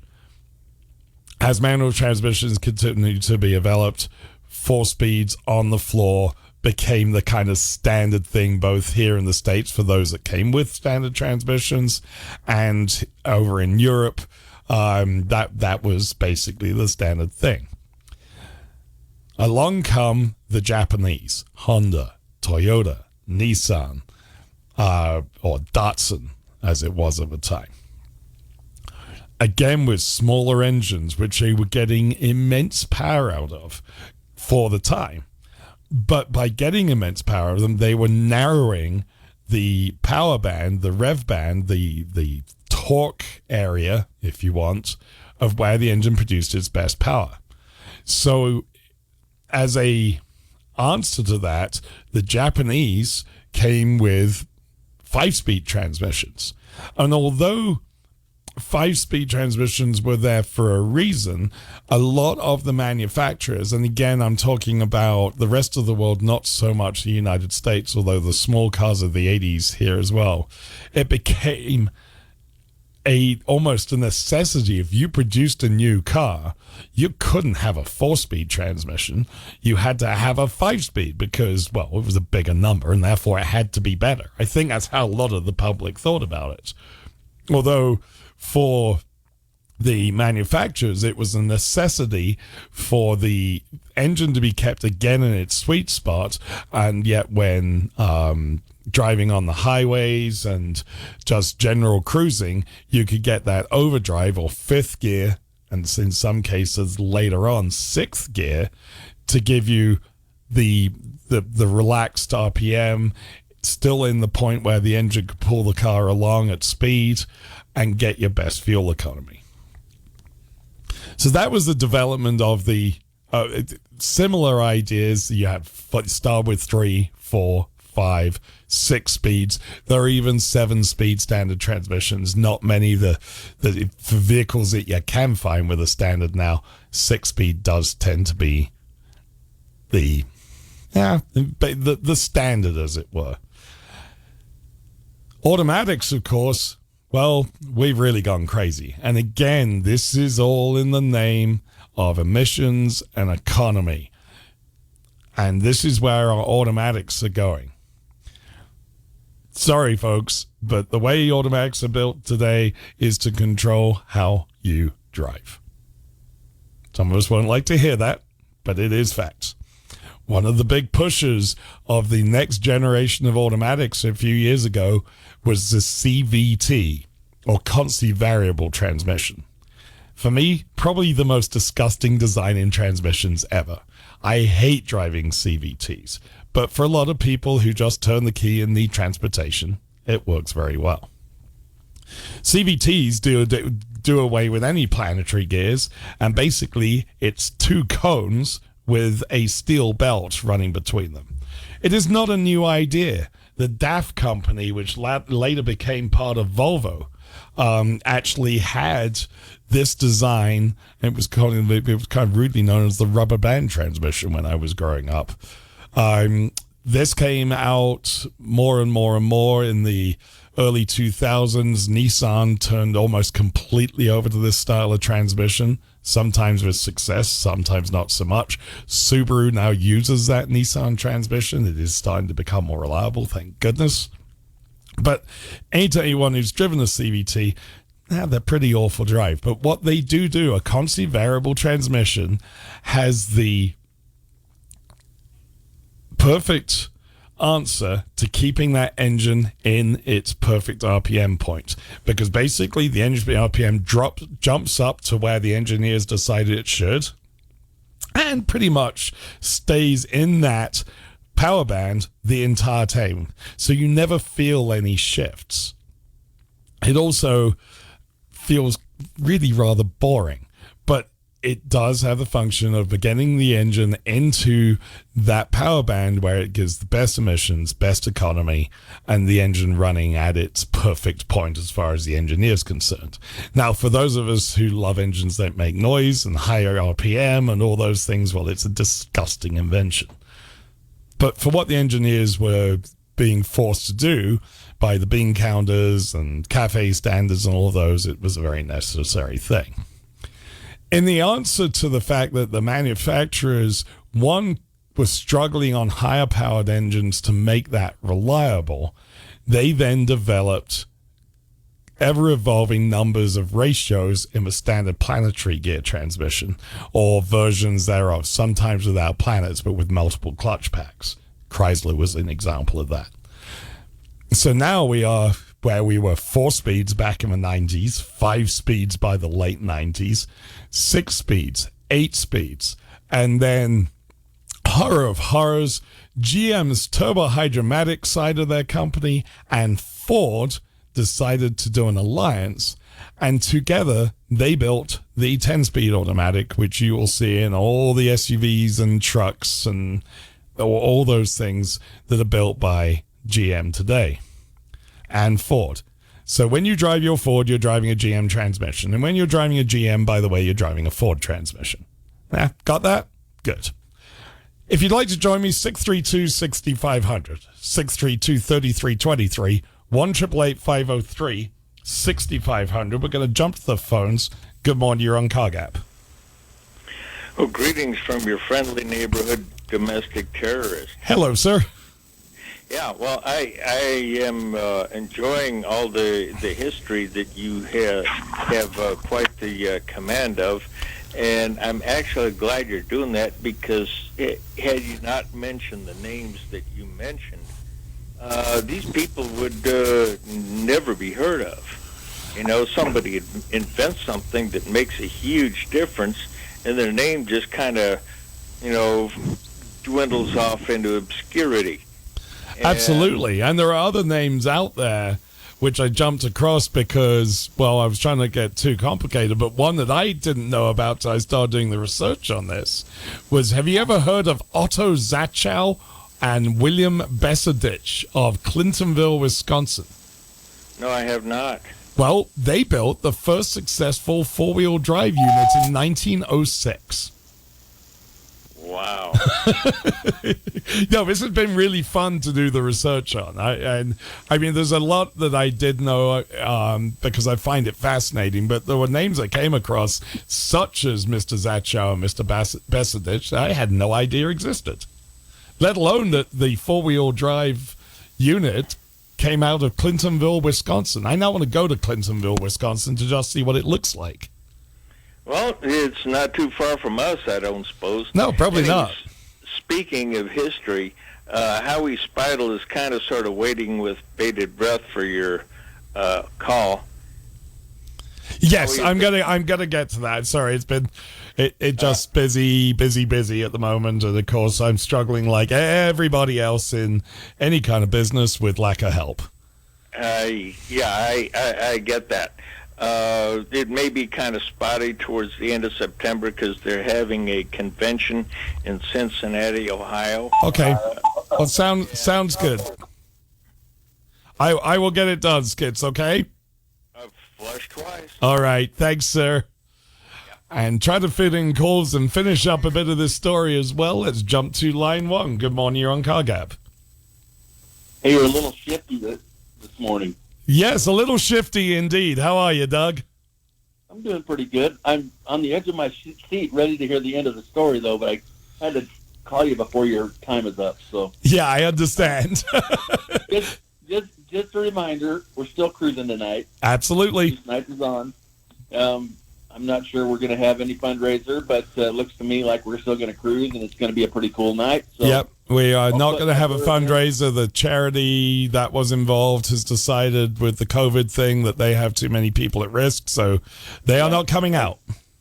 I totally understand that. So anyway, I'll probably see you out there tonight. Yep. And I tell you my automatic transmission story, but it's way too long. So okay. Anyway, I'll let you get back to the end of your story. Absolutely. Thanks, sir. Talk to you later. Bye. Bye-bye. And let's jump over to line two. Good morning. You're on KGAB. Thank you very much, Nick. Yeah, I've always wanted to know about them transmissions, so it's very interesting show. Thank you. A long time ago in the early 50s, I was in a Chrysler project. I don't know if it was a DeSoto or what, but we were out in a wheat field, and the guy was wanting to get more power. And I don't know if he hit the clutch or the brake on that. It was automatic, some kind. What would that do? Is that kind of transmission? So what he probably did, and DeSoto was one of the ones with a dual, if I remember rightly, a dual range. So by that time, Chrysler, with their fluid drive, which was used in the DeSotos as well, had kind of a dual range transmission. So what he probably did was drop it down to a lower range. By hitting the clutch? Well, because yes. So some of these you could move the lever, and it did. So when I was talking about the pre-selector, yes, sir, that probably the clutch also operated the pre-selection phase of that. And again, I'm not completely familiar with it because it was so, as I was detailing earlier, there were so many different versions of semi-automatics as the manufacturers were trying to make cars easier to drive. So there were lots of different strange versions of dual ranges and things like that, which could be operated by hitting the clutch or by hitting a lever to change a range. Right. Okay. Well, thank you very much. I appreciate it. I was wondering what happened. But I'm thinking that's what it is, but I'll admit it is a somewhat educated guess. All right. Okay. Bye-bye. Bye-bye. And let's jump over to line one. Good morning, you're on car. Oh, no, we lost that one. All righty. If you would like to join us, 632-6500, 632-3323. Oh, he may be back. Let's try this again. Good morning, you're on KGAB. Good morning, Nick. Eric again. Hello, Eric. Hey, I think it was either 1953 or 1954. Plymouth had what they call high drive. Okay. Now, the way you could work this, a lot of women, like my aunt, she went out and brought one because she didn't want to work with a manual transmission. You could drive it in third, or you can shift it like a regular 3-speed. Yep. Yeah. Which was unique for her because she always drove it in third gear, which was automatic. Everything just happened automatically, and But I borrowed it a few times, and I liked the idea. It was 3 on a tree, and I liked the idea of shifting, So yeah, absolutely. I don't know how reliable they were because hers never broke down, so. I guess it was pretty reliable for her, anyway. Yeah, and all these things, it was incredible how reliable these were because they were literally on the edge of technology. Yeah. And it's interesting now, we've developed these engines and these transmissions for 120 years. Yep. And every time we turn the news on at the moment, we hear about an electric vehicle that's done this or done that. Yeah. And whether you agree or disagree with the whole electric premise, which is a completely different subject to where I'm trying to go with this, we got to remember that these cars that we're producing now are very much on the forefront of technology. Yeah. And therefore we are going to occasionally have problems. Back in the day, car fires due to gasoline were pretty common. Yeah. Way back before even you were born, Eric. I'm just kidding. Yeah, well, I was around when I had my first brontosaurus steak back there. But anyway, you had lights on early cars which were powered before the thought of electric lights by acetylene gas created by dripping water onto calcium carbide. Right. And you got acetylene gas and you're lighting it. Yeah, that went wrong and that exploded. So we've had these issues, and it now, because of course everything has to be a panic and everyone has to be blamed for something, it's become a much bigger deal. But I think, again, whatever side you're on with the electric versus gasoline versus coal versus whatever subject, as we develop new ideas, we're going to have things that go wrong. And it's happened in the automotive industry since the beginning of time.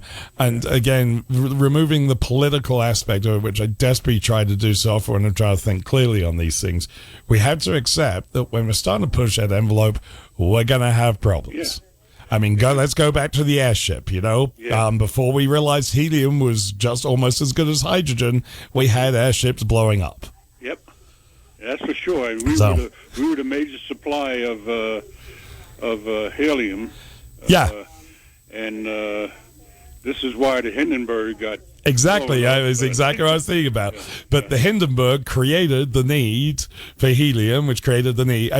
here we go down this path again. Yeah. Now, of course, airships were not exactly maneuverable, but they created flight at a time when flight wasn't easily available. So they were like the cruise ship of going to Europe if you can get on one, Absolutely. I mean, we can go all the way. Boat, we can go all the way back to my one of my great engineering heroes, IKB, Isambard Kingdom Brunel, who was told you can never build a ship out of iron; it can never float. Uh-huh. Well, of course, he did, and it was incredibly successful. And we don't have too many wooden trawlers running around anymore, do we? No. hey, something? I get a kick out of this. My brother brought a hybrid, Yeah. Oh, man, this is great. This is new stuff. No, it ain't. You can go all the way back to diesel, electric. Absolutely. Trains, and now all of our military boats, except for the aircraft carriers, are still diesel electric. So this is not a new idea, But even the German King Tiger tank was diesel electric, and it had so much failures in it because it was aside from the 70 tons that it was, it had so many problems with the diesel, electric. Yeah. Well, again, here's another example of pushing the envelope. Yeah. And we've got to remember that as we develop new forms of transportation, which is going to happen and needs to happen, we will develop over times. There's going to be issues with them. So, anyway, I'm going to let you go. Right, Nick, finish up where I'm going, and thank you so much for calling and listening, Eric. Okay. Always good to hear from you. Have a good day. Bye-bye. Bye-bye. And we need to fit a quick break, and we'll be right back. AM 650, KGAB. Your day weather forecast is brought to you by Bob Ruart Motors. The easiest purchase you'll ever make. All roads lead to BobRuartMotors.com. We'll see a stiff southerly breeze here this Saturday across the Cheyenne area. Winds 15 to 30. Skies mostly sunny. Highs upper 70s. Cannot rule out an isolated shower or brief thunderstorm this afternoon. Lows near 50. Little warmer. Continued breezy to a little windy and sunny and dry for your Sunday. High temps low to mid 80s. I'm meteorologist Mark Cure. Hannah complained of a headache. It was a rhabdomyosarcoma. Within a few days, Hannah was in treatment because we were told that the tumor was very aggressive. And it very quickly became clear that St. Jude was the ultimate place to be. So we've essentially put our lives in South Africa on hold. Incredibly blessed to be here. St. Jude is an asset to the world. The research that is developed here is offered freely to the rest of the medical world. The entire way that the place operates is just to give and to care. I think it's the kind of place that not only stands as a beacon for pediatric cancer, but I think it could teach the world a couple of lessons about how to treat people. And I think if those lessons could be learned, even in their most basic form, this world could be a better place. St. Jude Children's Research Hospital. Finding cures, saving children. Learn more at stjude.org. Olivia from Washington. Laid off and trying to keep our little kids from realizing that mommy and daddy haven't eaten in a while. Roger from California. I'm grateful we could afford our son's surgery. I'm nervous that now we can't really afford food. Daniel from California. Choosing whether to pay the rent or pay to fix the car to get to work doesn't leave us with much at all. Now we can't even pay for meals. Donna from Louisiana. The storm just hit, and we went from donating to the food bank to needing it. Keisha from South Carolina. I've been skipping meals so my 2 kids can eat, but filling up on water doesn't really work. Hunger is a story we can end. End it at feedingamerica.org. Brought to you by Feeding America and the Ad Council. Adopt US Kids presents What to Expect When You're Expecting a Teenager. Learning the lingo. Jelly. Jelly adjective. Jelly is a shorter, better way to say jealous. As in, Chloe, I am like so jelly of your unicorn phone case. You don't have to speak teen to be a perfect parent. Thousands of teens in foster care will love you just the same. Visit adoptuskids.org. Brought to you by the U.S. Department of Health and Human Services, Adopt US Kids, and the Ad Council. Are you at risk for oral cancer? I never chew tobacco. I don't drink much. Never smoked a cigarette in my life. You're 3 times as likely to get oral cancer if you drink or use tobacco. What about HPV? HPV. Isn't that about cervical cancer? What does that have to do with oral cancer? You're 30 times more likely to get oral cancer if you have HPV or the human papillomavirus. HPV? Didn't know that. Learn more about HPV and oral cancer at myoms.org. This message is brought to you by your oral and facial surgeons.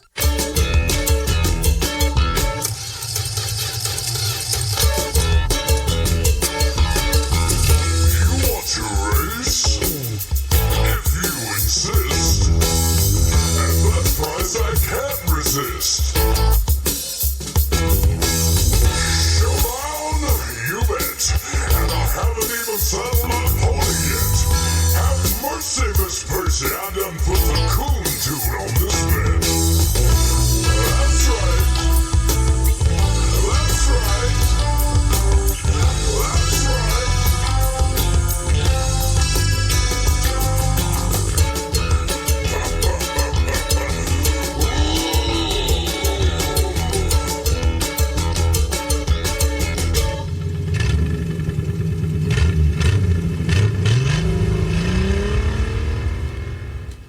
Nick the Motor Guy back here on AM 650 KGAB. We got about 4 minutes left to transmit the story of transmissions.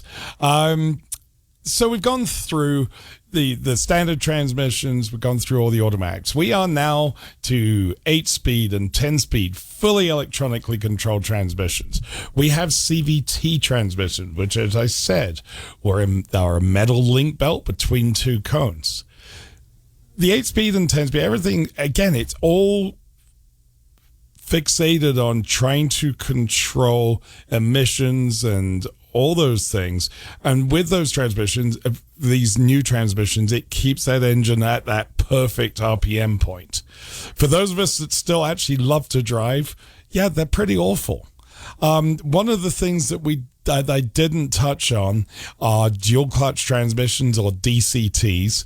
They are kind of a mix between the standard transmission and the automatic, so they actually have gears with shafts that are electronically run by solenoids and switches and controlled through paddle shifts. Typically on very high-end performance cars, Ferraris, Porsches, things like that.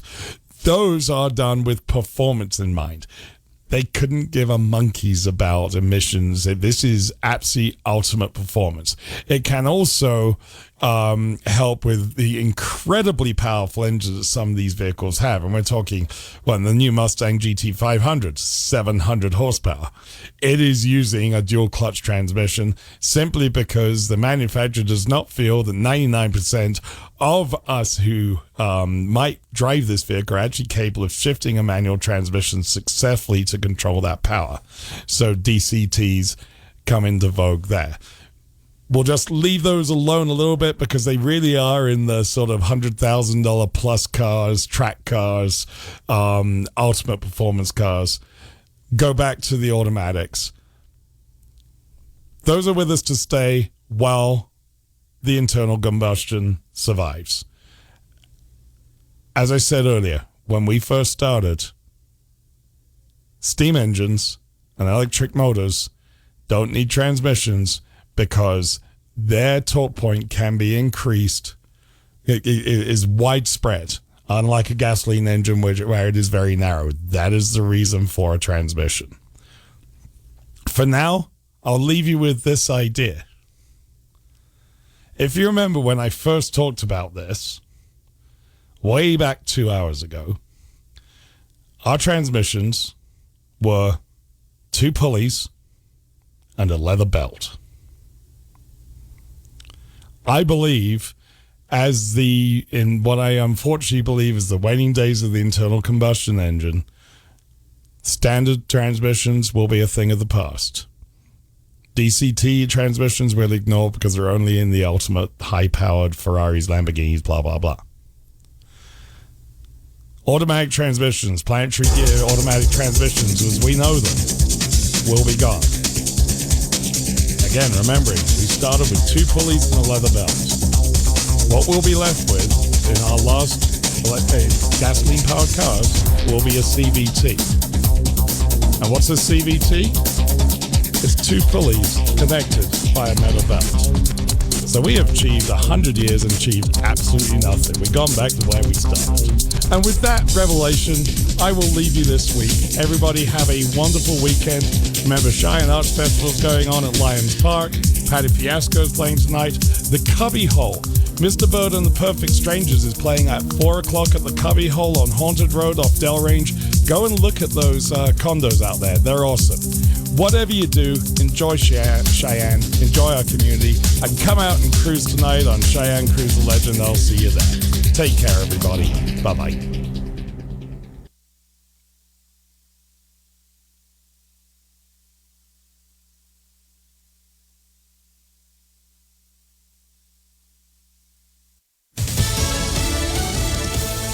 A hurricane is heading north. I'm Pam Huso. Fox News. What was Tropical Storm Henri is now a Category 1 hurricane taking aim at the northeast. 4 to 6 inches of rain through Long Island, up through Connecticut, into New York and Massachusetts. There's heavy rainfall. Even North New Jersey here can get some of that rainfall. Just efficient rains, could be some flooding and can knock down some trees.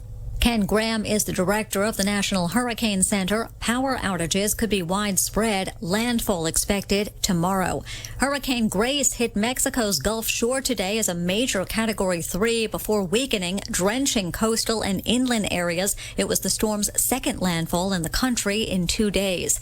To Afghanistan, where the Pentagon says the situation is fluid and dynamic. Spokesman John Kirby also saying the mission to get Americans and Afghan interpreters out of the country hasn't changed. He did appear to downplay a security alert from the U.S. Embassy in Kabul that earlier today advised Americans not to attempt to get to the airport. The AP is reporting possible threats from ISIS may be the reason.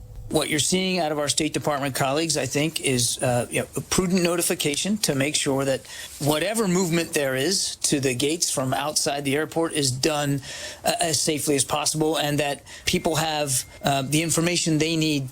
In the last 24 hours, the Pentagon says 6 U.S. military transport planes and a number of charter flights have left Afghanistan. Since the end of July, we have relocated approximately 22,000 people. Since the beginning of this evacuation operation on August 14th, we've evacuated approximately 17,000. Major General Hank Taylor, America's listening to Fox News.